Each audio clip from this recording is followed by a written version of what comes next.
Hello मेरे प्यारे बच्चों, मैं डायरेक्टली मुद्दे पर आऊँगा कि हम इस वीडियो में पर्सनल रिस्पॉन्स क्वेश्चंस की बात करेंगे। पर वीडियो को शुरू करने से पहले कम से कम वीडियो पर 500 लाइक्स होनी चाहिए ताकि मुझे भी मालूम पड़े कि बच्चे इस वीडियो को देख रहे हैं और पसंद कर रहे हैं। सबसे पहली बात, पर्सनल रिस्पॉन्स क्वेश्चंस करते वक्त बच्चों को ये समझ नहीं आता कि इसको अटेम्प्ट कैसे करें, और अगर अटेम्प्ट करता है बच्चा तो उसको पूरे मार्क्स नहीं मिलते। देखो, किसी भी पर्सनल रिस्पॉन्स क्वेश्चन के अंदर आपको क्या क्या चीज़ें लिखनी है, आपको एक उसका बेसिक स्ट्रक्चर और ढांचा पता होना चाहिए कि इस तरह से पर्सनल रिस्पॉन्स क्वेश्चन लिखा जाता है।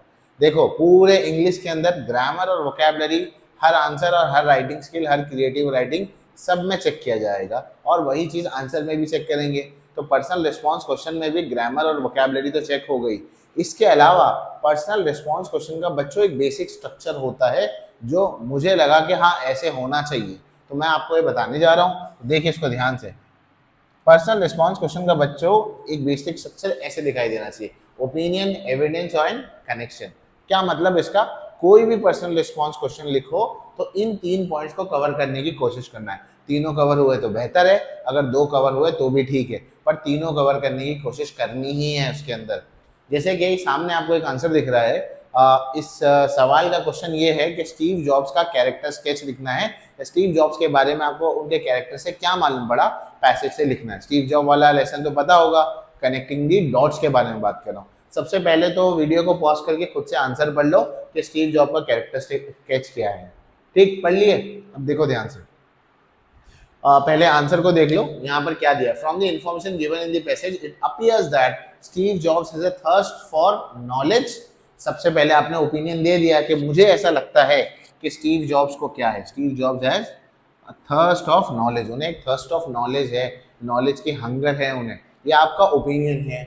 अब उसके बाद आगे देखो, however he prefers subject that he find interesting and avoid those that he find uninteresting even though he has enrolled for them। अब एविडेंस, आपने ओपिनियन जो दिया कि उनको नॉलेज के अंदर है, वो कैसे पता लगता है? वो पता यहाँ से लगता है कि वो ऐसे सब्जेक्ट्स प्रेफर करते हैं जो उनको इंटरेस्टिंग लगते हैं, और ऐसे सब्जेक्ट्स को छोड़ देते हैं जो उन्हें इंटरेस्टिंग नहीं लगते, इवन दो उन्होंने उस सब्जेक्ट्स में एडमिशन ले लिया हो। तो ये क्या बता रहा है? ये यही तो बता रहा है कि आपने जो ओपिनियन लिया उसके बारे में एक एविडेंस बता रहा है कि मैं अपना ओपिनियन हवा में नहीं रख रहा हूँ, मैंने पैसेज से ही अपना ओपिनियन डिराइव किया है। इतनी बात समझ गए? फिर आगे देखते हैं। He is ready to face all kinds of hardship in order to study what he wants to do। अब इसके कनेक्शन के लिए, मतलब ये ओपिनियन हो गया, एविडेंस हो गया। अब ये आपका ओपिनियन का कनेक्शन कैसे बनेगा, वो यहाँ पर है। वो सारी हार्डशिप्स को फेस करने को रेडी है in order to study what he wants to do.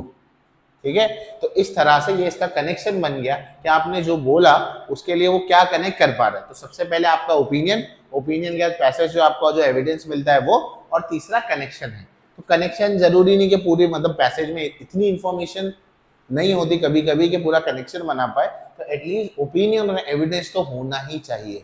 इसके अलावा पर्सनल रिस्पॉन्स पे और कोई डाउट है तो मेंशन करो। आगे के वीडियोस जैसे राइटिंग स्किल, क्रिएटिव राइटिंग पे वीडियोस, टाइम मैनेजमेंट पर वीडियो, टॉपर की आंसर शीट सब लाइंड अप है। इंशाल्लाह आपको जल्दी जल्दी वो मिलता जाएगा। उसके अलावा कोई भी डाउट्स है तो कमेंट सेक्शन में मेंशन करो। Till then keep working hard, all the best.